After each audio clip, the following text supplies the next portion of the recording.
కీర్తనల గ్రంథము 149వ అధ్యాయము 1-9 వచనములు.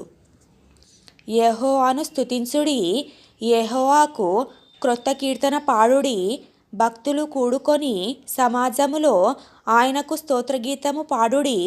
ఇశ్రాయేలీయులు తమ్మును పుట్టించిన వానిని బట్టి సంతోషించుదురుగాక. సియోను జనులు తమ రాజును బట్టి ఆనందించుదురుగాక. నాట్యముతో వారు ఆయన నామమును స్తుతించుదురుగాక. తంబూరాతోనూ సితారాతోనూ ఆయనను గూర్చి గానము చేయుదురుగాక. యెహోవా తన ప్రజలయందు ప్రీతిగలవాడు, ఆయన దీనులను రక్షణతో అలంకరించును. భక్తులు ఘనత నొంది ప్రహర్షించుదురుగాక. వారు సంతోషభరితులై తమ పడకల మీద ఉత్సాహగానము చేయుదురుగాక. వారి నోట దేవునికి చేయబడు ఉత్సాహ స్తోత్రములున్నవి.